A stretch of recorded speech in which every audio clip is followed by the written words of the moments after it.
नमस्कार। आज माघ कृष्ण प्रतिपदा शके 1934 स्वातंत्र्यवीर सावरकर पुण्यतिथी सादर करत आहोत ठाणे वार्ता। ठळक घडामोडी। जव्हारमध्ये भूकंपाचे सौम्य धक्के। मानपाडा पूल 10 मार्च पूर्वी खुला न झाल्यास हा पूल खुला करण्याचा आमदार प्रताप सरनाईक यांचा इशारा। आणि जिल्ह्यामध्ये येत्या उन्हाळ्यात 388 गावांमध्ये पाणी टंचाई निर्माण होण्याची भीती। या आणि इतर घडामोडी विस्तृतपणे पण काही क्षणातच। ठाणे जिल्ह्यातील पहिलं दृकश्राव्य माध्यम आता इंटरनेटवर देखील पहा। ठाणे वार्ता तुमच्या सोयीनं कधीही केव्हाही कुठेही इंटरनेटवर अपडेट असणारं एकमेव स्थानिक माध्यम अर्थातच ठाणे वार्ता। 1&1 broadband internet service, multiple internet service provider, speed 4 MB to 100 Mbps, starts ₹270 per month. Enjoy high speed internet. Call today 2538-6608. नमस्कार मंडळी, दर रविवारी पाहायला विसरू नका। नमस्कार मंडळी, आपल्या प्रश्नांचं थेट उत्तर।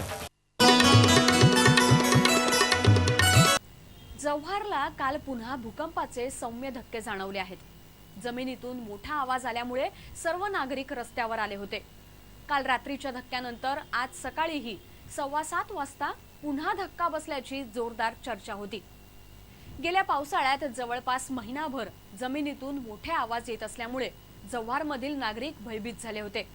या आवाजामुळे काही घरांच्या भिंतीही त्यावेळी पडल्या होत्या। या आवाजाची बरीच चर्चा झाल्यामुळे या आवाजाच्या कारणांचा शोध घेण्यासाठी दिल्लीहून भूगर्भ तज्ञांना पाचारण करण्यात आलं होतं।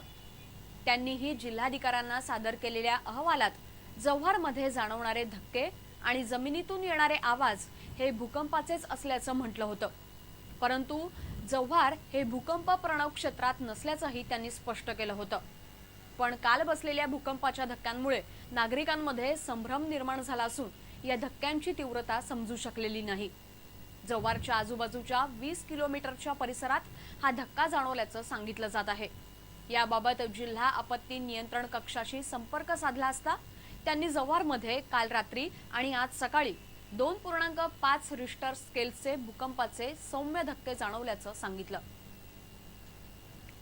ठाणे शहरातील मानपाडा इथे असलेल्या उड्डाणपुलाचं काम पूर्ण झालं असून येत्या 10 मार्च पर्यंत हा पूल खुला न केल्यास सर्वसामान्य माणसासाठी हा पूल खुला करण्याचा इशारा शिवसेनेचे आमदार प्रताप सरनाईक यांनी दिला आहे। घोडबंदर रस्त्यावरील वाहतुकीची कोंडी दूर करण्यासाठी शासनातर्फे या रस्त्यावर 4 पूल बांधण्यात येत आहेत। यातील मानपाडा आणि कापूरबावडीचा पूल अद्यापही वाहतुकीसाठी खुला झालेला नाही। मानपाडा पुलाचं काम येत्या 8-10 दिवसात पूर्ण होईल असं सरनाईक यांचं म्हणणं आहे। ब्रह्मांड येथील पूल अलीकडेच खुला करण्यात आला होता। आता मानपाडा येथील पूल उद्घाटनाच्या प्रतीक्षेत असून या उड्डाणपुलाच्या उद्घाटनासाठी वेळ काढावा अथवा पालकमंत्री किंवा इतर मंत्री महोदयांतर्फे हा उड्डाणपूल सर्वसामान्य जनतेसाठी खुला करून द्यावा अशी मागणी आमदार प्रताप सरनाईक यांनी सार्वजनिक बांधकाम मंत्री जयदत्त क्षीरसागर यांच्याकडे केली आहे। 10 मार्च पर्यंत उद्घाटनास वेळ न मिळाल्यास स्थानिक लोकप्रतिनिधी म्हणून आपल्याला हा उड्डाणपूल सर्वसामान्य जनतेसाठी खुला करून द्यावा लागेल असा इशारा सरनाईक यांनी या पत्रातून सार्वजनिक बांधकाम मंत्र्यांना दिला आहे। महाराष्ट्र नवनिर्माण सेनेचा रोजगार विभाग आणि प्रमोदिनी प्रतिष्ठानतर्फे संयुक्तपणे उद्या मराठी राज्यभाषा अभिमान दिन साजरा केला जाणार असून यावेळी विविध क्षेत्रातील नामवंतांचा मराठी गौरव पुरस्कार देऊन गौरवलं जाणार आहे। महाराष्ट्र नवनिर्माण सेनेचे ठाणे जिल्हा चिटणीस राजन गावंड यांनी काल एका पत्रकार परिषदेत ही माहिती दिली। मराठी राज्यभाषा अभिमान दिनानिमित्त उद्या सकाळी शहरातील तलावपाडी येथील छत्रपती शिवाजी महाराजांच्या अश्वारूढ पुतळ्यास पुष्पहार अर्पण करून ग्रंथदिंडी काढली जाणार आहे। ही ग्रंथदिंडी संपूर्ण शहरात फिरेल।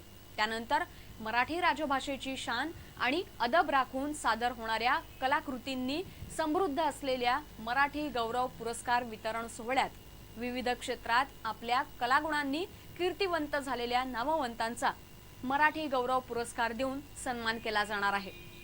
शर्मिला ठाकरे यांच्या प्रमुख उपस्थितीत हा सोहळा होणार आहे।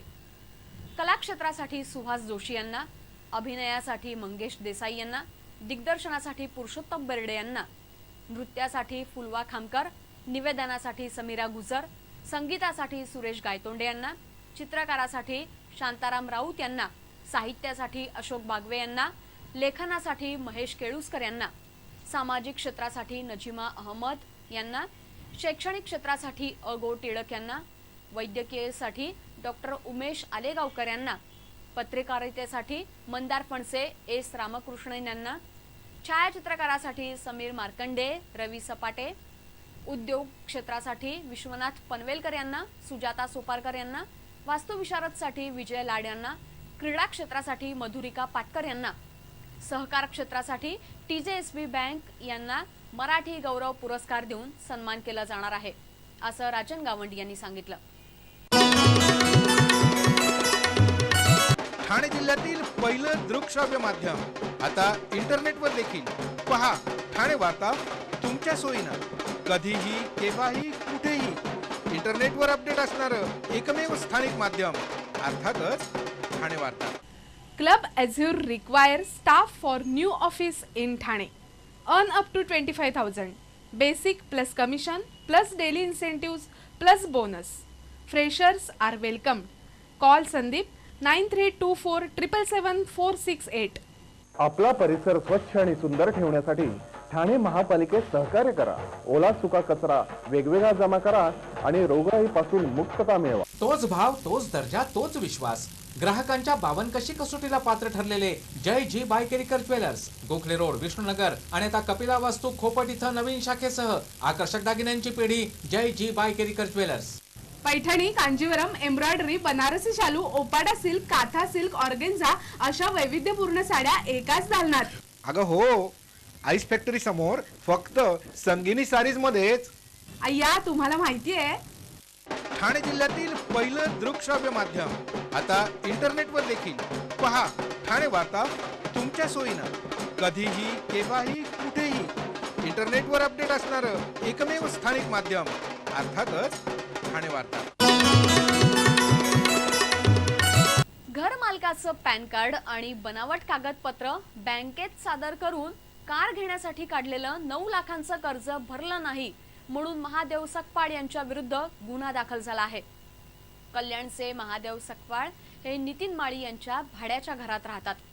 महादेव सकपाळ यांना गाडी घ्यायची होती आणि त्यासाठी पैसे हवे होते। याच गाडीच्या लालसेपोटी महादेव सकपाळ यांनी नितीन माळी यांच्या नावानं बनावट पॅन कार्ड आणि कागदपत्र सादर करून नौपाड्यातील स्टेट बँकेकडून 9 लाख रुपये वाहन कर्ज म्हणून घेतलं।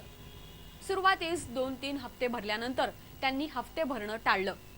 गेल्या 2011 पासून आजपर्यंत हप्ते न भरल्यानं बँकेनं अनेक नोटिसा पाठवल्या। बँकेचे वसुली अधिकारी वसुलीसाठी सकपाळ यांनी दिलेल्या पत्त्यावर गेले असताना त्यांना सकपाळ यांनी सादर केलेली कागदपत्र बनावट असल्याचं समजलं। ही सर्व कागदपत्र नितीन माळी यांची असून महादेव सकपाळ या घरात राहत नाहीत हे समजल्यावर बँकेला फसवणूक झाल्याचं लक्षात आलं। त्यांनी या प्रकरणी नौपाडा पोलीस ठाण्यात तक्रार दाखल केली असून पोलिसांनी महादेव सकपाळवर फसवणुकीचा गुन्हा दाखल केला आहे। डायबेटिक केअर सेंटर तर्फे आयोजित करण्यात आलेल्या न्यूरोथेरपी उपचार शिबिरात विविध प्रकारच्या 150 रुग्णांवर विनामूल्य उपचार करण्यात आले। या शिबिराचं उद्घाटन न्यायमूर्ती सुरेश द्विवेदी यांच्या हस्ते झालं। गुडघेदुखी, लकवा, थायरॉइड, संधिवात, मधुमेह, स्पॉन्डिलिसिस, कंबरदुखी, अल्सर, रक्तदाब, व्हर्टिगो, कर्करोग अशा आजारांवर विना औषध म्हणजेच न्यूरोथेरपीद्वारा उपचार करण्यात आले। डॉक्टर लजपतराय मेहरा यांनी ही उपचार पद्धती शोधली असून अनेक रुग्णांवर उपचार केले आहेत। या शिबिरात त्यांनी आणि त्यांच्या प्रशिक्षित सहकाऱ्यांनी रुग्णांवर उपचार केले। दर रविवारी स्वानंद बाबांच्या आश्रमात हे शिबिर आयोजित केलं जाणार असून यासाठी उपचार घेऊ इच्छिणाऱ्या रुग्णांनी 2582 90 26 या दूरध्वनी क्रमांकावर संपर्क साधावा असं आवाहन या शिबिराचे आयोजक ओम प्रकाश शर्मा यांनी केलं आहे। ठाणे महापौर राज्यस्तरीय कबड्डी स्पर्धेत कालचा दिवस ठाणे मुंबईच्या संघानं गाजवला. ठाणे महापालिका आणि ठाणे जिल्हा कबड्डी असोसिएशनच्या संयुक्त विद्यमानं राज्यस्तरीय कबड्डी स्पर्धेचं आयोजन करण्यात आलं आहे. या स्पर्धेत पुरुषांचे 18 तर महिलांचे 16 जिल्हा संघ दाखल झाले आहेत. या स्पर्धेत जागतिक स्तरावर भारताचं प्रतिनिधित्व केलेली अभिलाषा म्हात्रे, ठाण्याचे राष्ट्रीय खेळाडू जितेश जोशी, गौरव शेट्टी, परेश चव्हाण असे नामवंत खेळाडू सहभागी झाले आहेत. काल झालेल्या सामन्यात महिला गटात ठाण्याच्या संघानं सातारा संघाचा धुव्वा उडवत 30 गुणांनी पराभव केला. मुंबई उपनगर आणि ठाणे जिल्हा पुरुष गटातील सामना चुरशीचा झाला. मुंबईच्या संघातील खेळाडूंनी उत्कृष्ट खेळ केल्यानं सामना ठाण्याच्या हातून सुटला. अवघ्या 1 गुणानं ठाण्याला पराभव पत्करावा लागला. काल या स्पर्धेला युवा सेना प्रमुख आदित्य ठाकरे यांनी भेट दिली.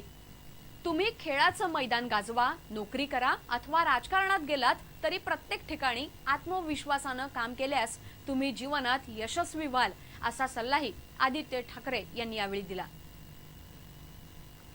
ठाणे जिल्ह्यामध्ये मोखाडा आणि शहापूर तालुक्यांमध्ये पाणी टंचाईची स्थिती गंभीर होण्याची शक्यता आहे. जिल्हा प्रशासनानं जिल्ह्यातील पाणी टंचाईवर मात करण्यासाठी 8.25 कोटी रुपयांचा एक कृती आराखडा तयार केला आहे. जिल्ह्यातील एकूण 388 गावांमध्ये येत्या उन्हाळ्यात पाणी टंचाई भासण्याची शक्यता आहे. या पाणी टंचाईवर मात करण्यासाठी आणि गावांना पाणी पुरवठा व्हावा याकरता हा कृती आराखडा तयार करण्यात आला आहे. ज्या ठिकाणी रस्ते आहेत अशा 100 गावांमध्ये टँकरनं पाणी पुरवठा केला जाणार आहे. तर ज्या गावांमध्ये जायला रस्ताही नाही अशा गावांमध्ये बैलगाडीतून पाणी पुरवठा केला जाणार आहे. देशासाठी असीम त्याग करणाऱ्या आणि देशासाठी आयुष्यभर हाल अपेष्टा भोगणारे क्रांतिकारकांचे मुकुटमणी स्वातंत्र्यवीर विनायक दामोदर सावरकर यांच्या पुण्यतिथीनिमित्त आज ठाण्यामध्ये त्यांना अभिवादन करण्यात येत आहे. गडकरी रंगायतन येथील स्वातंत्र्यवीर सावरकर यांच्या प्रतिमेस पुष्पहार अर्पण करून त्यांना आदरांजली वाहण्यात आली. यावेळी सावरकर भक्तांनी सावरकरांना पुष्प अर्पण करून अभिवादन केलं. ठाणे जिल्ह्यातील पहिलं दृकश्राव्य माध्यम आता इंटरनेटवर देखील. पहा ठाणे वार्ता तुमच्या सोयीनं, कधीही केव्हाही कुठेही. इंटरनेटवर अपडेट असणारं एकमेव स्थानिक माध्यम अर्थातच ठाणे वार्ता. 1&1 broadband internet service, multiple internet service provider, speed 4 MB to 100 Mbps, starts ₹270 per month. Enjoy high speed internet. Call today 2538-6608. नमस्कार मंडळी, दर रविवारी पाहायला विसरू नका. नमस्कार मंडळी, आपल्या प्रश्नांचं थेट उत्तर. आपण आपले कार्यक्रम अथवा बातम्या आम्हाला ठाणेवार्ता@gmail.com या आमच्या ईमेलवर कळवू शकता. ठळक घडामोडी शेवटी पुन्हा एकदा. जव्हारमध्ये भूकंपाचे सौम्य धक्के. मानपाडा पूल 10 मार्च पूर्वी खुला न झाल्यास हा पूल खुला करण्याचा आमदार प्रताप सरनाईक यांचा इशारा. आणि जिल्ह्यामध्ये येत्या उन्हाळ्यात 388 गावांमध्ये पाणी टंचाई निर्माण होण्याची भीती. या होत्या ठाणे वार्ता. तर मग पुन्हा भेटूया पुढील बातमीपत्रात, फक्त श्रीस्थानक वाहिनीवर. धन्यवाद.